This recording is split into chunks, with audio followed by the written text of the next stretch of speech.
El Puzzle de Bea, un podcast donde hablar de salud mental siempre es positivo, con Beatriz Sainz de Baranda.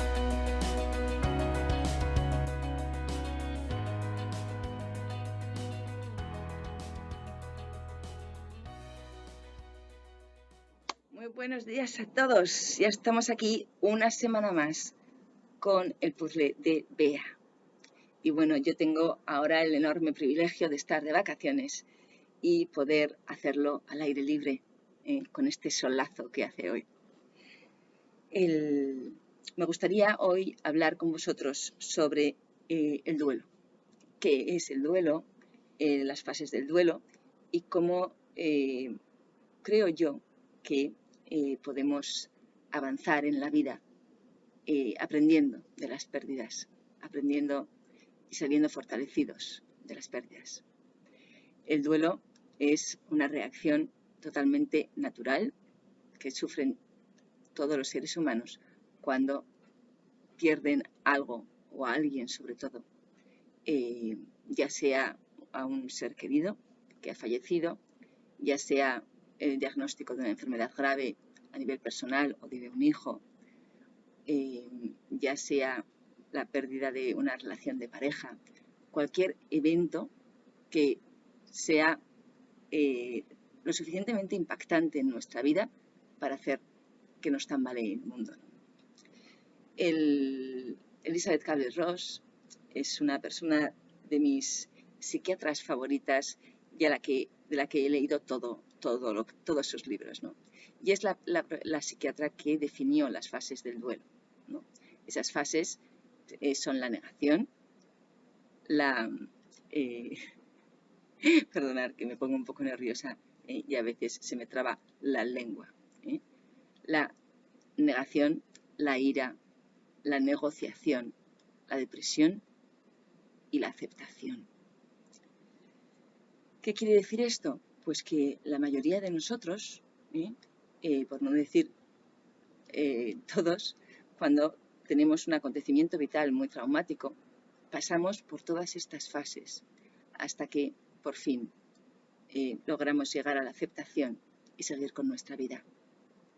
Es verdad que dependiendo del acontecimiento, pues esto puede ser más sencillo o menos.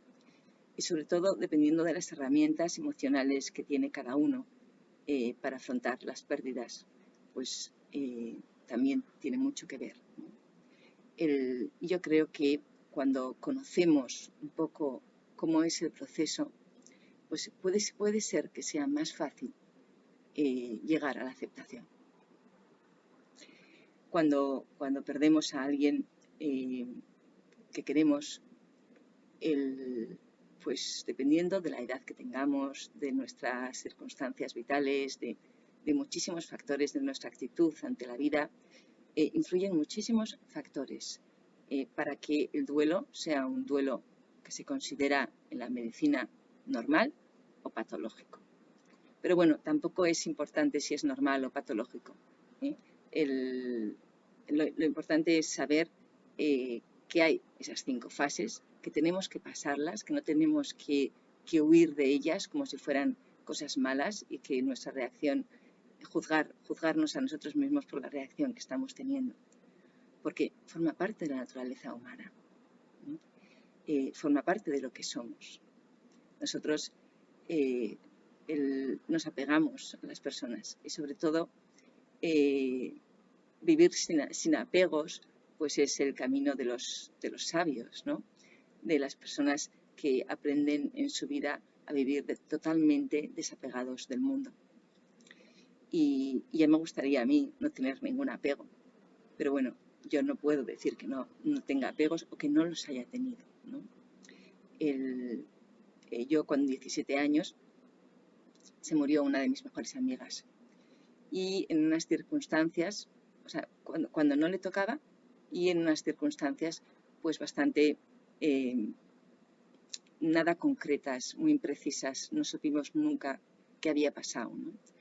Y yo entonces pues iba a ir a recogerle, ¿no?, a casa cuando su madre, pues me encontré iba con mi hermano pequeño y de repente escuché una ambulancia. Y entonces pues era el camino recto, tardábamos 10 minutos o 7 minutos en llegar a su casa. Y yo le dije a mi hermano que empezase que corriese, ¿no? Porque tuve una intuición, ¿no? Y efectivamente cuando llegamos, pues su madre estaba ahí preguntándome qué había pasado, qué habíamos hecho ayer, ¿no? Que en teoría yo era la última persona que había estado con ella, o que su madre creía que había estado con ella, ¿no? Y bueno, pues a mí me ha costado muchísimos años, ¿eh? Os voy a decir que casi diría que más 25 años superar ese duelo, ¿no? Pasar a la aceptación de eso que pasó. Porque bueno, en ese momento de mi vida yo tenía una educación, una formación, una forma de pensar muy distinta a la que tengo ahora. ¿Y a qué me refiero con esto? Que en cada momento de la vida interpretamos la realidad según las creencias que tenemos en ese momento. Y entonces yo me quedé con esa realidad, con esa interpretación de la realidad. Y cuando fui ya consciente de que yo podía, con mi mente ya más madura y adulta, podía volver a revivir eso y coger la parte más objetiva de lo que había y dejar mis reflexiones o mis pensamientos sobre lo que había pasado en otro lugar, para ver realmente lo que había pasado objetivamente y reescribir la historia. Porque lo que yo había interpretado en ese momento no era la realidad. Distaba mucho de la realidad y yo me había quedado en esa creencia. Y esto nos pasa muchísimo en la vida. Para esto sirve muchísimo la escritura terapéutica, ¿no? Cuando algo no hemos superado, todavía no lo hemos trascendido, pues escribirlo, ¿no? Escribir cómo lo sentimos ahora, ¿no? Cómo que podemos, de esa interpretación que hicimos en ese momento de la realidad que nos pasaba, qué interpretación podemos hacer ahora, ¿no? Con los conocimientos que tenemos ahora o con la sabiduría que vamos alcanzando a lo largo de la vida. Las fases del duelo, como ya he comentado, pues hay veces que hay gente que no pasa por la negación de una forma tan literal como hablaba Elizabeth Kubler-Ross, ¿no? La negación, hay personas que simplemente pues no dan tanta importancia al primer momento de lo sucedido, no son conscientes de la permanencia de lo que está pasando, de lo permanente que es, ¿no? Y bueno, yo tengo la inmensa oportunidad de estar, y también he tenido la inmensa oportunidad de ayudar a personas a morir a través de los cuidados paliativos, donde aprendí muchísimo. Aprendí muchísimo, sobre todo, de la importancia que es que tanto la persona que se va como los que se quedan estén en paz, hablen, se pidan perdón y se den las gracias por todo lo vivido, ¿no? Y cuando esto no pudo ser, es mucho más difícil que el duelo sea normal, ¿no? O que el duelo dure un tiempo. Y entonces, cuando no conseguimos eso, por las diferentes circunstancias, el duelo dura mucho más, ¿sí? Porque no hemos conseguido que esas personas, tanto el que se va como el que se queda, hablen, hagan las paces, se digan todo lo que se tenían que decir.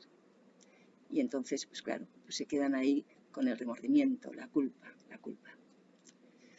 Yo suelo decir que la culpa es la emoción más inútil que existe, porque no nos sirve para nada. Nos deja anclados en el pasado y no nos permite avanzar. Y puede ser que haya influido la culpa mal entendida como judio-cristiana, ¿no? Yo no creo creo que sí que en un momento de la evolución del ser humano después de Cristo, pues sí que creo que igual pues puede ser que la Iglesia tomase la culpa como bueno, pues de una forma no como la describió Jesús, sino de una forma diferente. ¿Eh? Pero bueno, yo creo que en realidad aquellos que sean creyentes, ¿no? Pues tomar conciencia de que el Dios es amor y quiere lo mejor para nosotros, para ti y para mí. Y no quiere que se quedes anclado en el pasado, no quiere que te llenes de remordimientos, ¿no? Y la suerte que tenéis los católicos, o que tenemos los católicos, es que a Dios le pedimos perdón y nos perdona. Entonces, si Él nos perdona, ¿eh? ¿Cómo no nos vamos a perdonar a nosotros mismos? Si el universo te perdona, porque el universo te perdona, porque es amor. Si todos somos amor en esencia, el amor perdona todo, disculpa todo. Y los que tenéis hijos lo sabéis, que gracias al amor, pues disculpamos todo, no hay nada que no podamos perdonar. Y es ahí donde entra la capacidad de perdonarnos a nosotros mismos. Cuando yo entendí que era capaz, como decía Martin Seligman en su libro Aprenda Optimismo, ¿no? El padre de la psicología positiva, que él describía, ¿no? A través de los experimentos que había hecho a lo largo de toda su vida profesional, él describía cómo ante el mismo acontecimiento, dependiendo de lo que nosotros nos decimos acerca del acontecimiento, de nuestra actitud ante ese acontecimiento, pues claro, nuestra vivencia puede ser muy negativa o positiva. Esto de que no podemos cambiar o no podemos aprender a ser optimistas o positivos, no el positivismo entendido como el positivismo inteligente, no el positivismo de la flower power, pues yo creo que ha limitado y limita a muchísimas personas a crecer y a seguir avanzando en sus vidas, pero sobre todo a ser conscientes de que podemos cambiar. Esto, la neuroplasticidad cerebral, es uno de los mayores descubrimientos del siglo XXI, ¿no? Del siglo XX. ¿Y qué es la neuroplasticidad cerebral? Es esa capacidad que tiene nuestro cerebro de generar nuevas neuronas y nuevas conexiones neuronales durante toda la vida. Toda la vida. ¿Qué quiere decir esto? Que somos capaces de aprender durante toda la vida y de cambiar también. Hay algo que no podemos cambiar y es nuestro temperamento. El temperamento es algo innato. Tú puedes tener un temperamento colérico, flemático, sanguíneo, melancólico, pero puedes aprender a temperar tu temperamento. Yo tengo un temperamento colérico melancólico, ¿no? O según el test que miréis, ¿no? Pues puede ser colérico sanguíneo, ¿no? Pero bueno, un temperamento colérico. Y yo antes creía que eso no lo podía cambiar. Y traté de anular la ira en mi vida y por eso en estos episodios escucháis que yo cuando hay la ansiedad me sobrepasa o el estrés me sobrepasa, me caigo al suelo, porque todavía no he aprendido a aceptar esa ira como parte de mí, porque me cuesta mucho aceptar cuando me pongo colérica y me pongo a gritar, ¿no? Esa parte de mí, ¿no? Pero bueno, estoy en el camino y en el camino lo que no podemos, en el camino y en el camino de un duelo, lo que no podemos pretender es, ¿no? Si el camino es así de largo, o así de largo, o que no llegamos a abarcarlo, no podemos pretender llegar de una pérdida a la aceptación con un salto. No podemos, es imposible, por la distancia que hay. Tenemos que conseguir hacer las cosas pasito a pasito, sin juzgarnos, tratándonos con amabilidad, siendo conscientes de que podemos volver a interpretar, cambiar nuestra interpretación sobre la realidad que tenemos. Podemos mirarlo desde diferentes puntos de vista, desde diferentes, escuchando a diferentes personas, con opiniones diferentes, ¿no? Porque el abrir la mente a la posibilidad de que nosotros no tengamos todas las verdades y que esas verdades pues puedan ser verdades que hemos heredado, ¿no? Yo en mi trabajo, como todos sabéis, trato con familias y niños a los que les tengo que explicar que su hijo pues le corresponden una serie de prestaciones, como pueden ser la discapacidad y la dependencia, ¿no? Y que hay unas secuelas que puede que sean permanentes, pero hay otras que no, ¿no? Que nunca van a ser permanentes. La discapacidad es una condición, no define nada a la persona. Entonces, cuando nosotros somos capaces de cambiar nuestra actitud y de darnos cuenta de que como padres somos ejemplo, ¿no? Podemos tener a un hijo con una condición de discapacidad, pero desde nuestra actitud y nuestro ejemplo optimista y positivo, que él se dé cuenta de que esa condición no tiene por qué limitarle en la vida, a cumplir sus sueños, a ser una persona grande, grandiosa, a la verdadera grandeza que él lleva dentro. Si a mí me gusta trabajar con esos niños y esas familias y con personas con discapacidad, es porque ellos tienen algo que yo no tengo. Como decía un presidente de los Estados Unidos, que ahora no me sale el nombre, Emerson, él decía, todo ser humano es superior a mí en algo, y en ese algo yo aprendo. Entonces, permitirnos pasar por esas fases del duelo, por la negación, por la ira, por la negociación, por la depresión, en la tristeza, de la resignación, ¿no? De decir, es que esto ya no lo puedo cambiar, ¿no? Esto es así y ya no lo puedo cambiar, ¿no? No puedo cambiar lo que hice, pero sí puedo cambiar la interpretación que hice de lo que me pasó. Puedo cambiar mi interpretación en todo momento y puedo sentir la paz que mi ser querido tiene. En mi caso,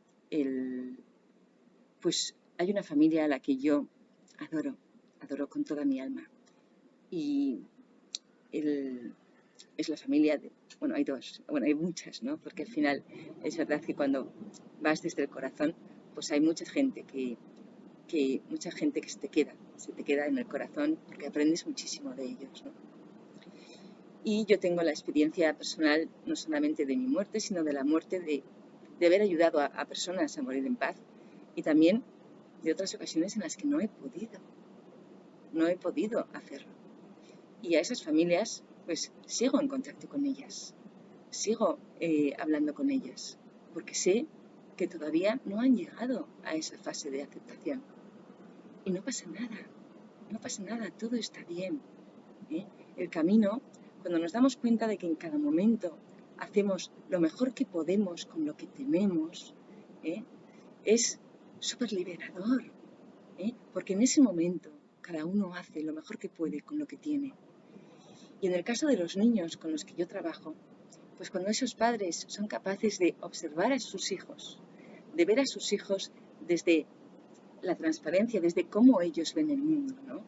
Descubren que sus hijos tienen unas fortalezas que creían imposibles, ¿no?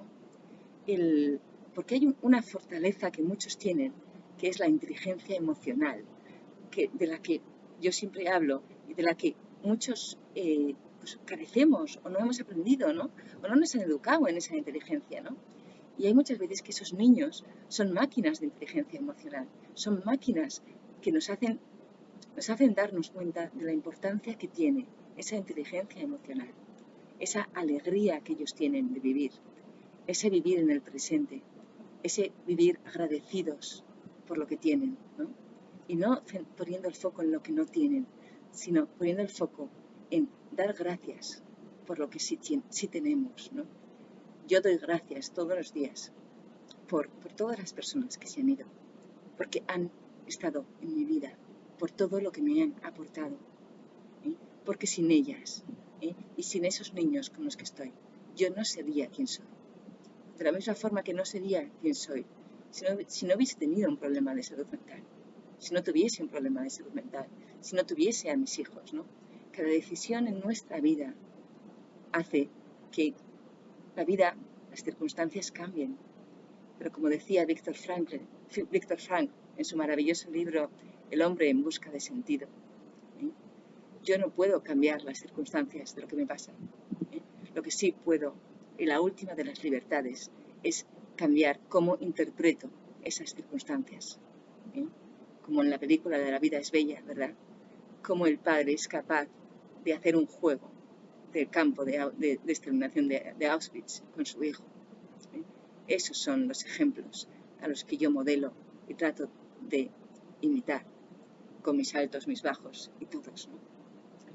Pero bueno, espero que a todos los que estéis viviendo un duelo os sirva para entender que todo está bien, que no hay nada por lo que sentiros culpables, y que sintáis la paz ahora, que sois capaces de volver a sentir paz ahora, porque os merecéis toda la paz y el amor del mundo, porque sois merecedores de la paz interior y del amor, como seres divinos, humanos que somos, hijos de Dios, hijos de la naturaleza, del universo, como queráis llamarlo. 1.000.000 de gracias a todos y feliz semana.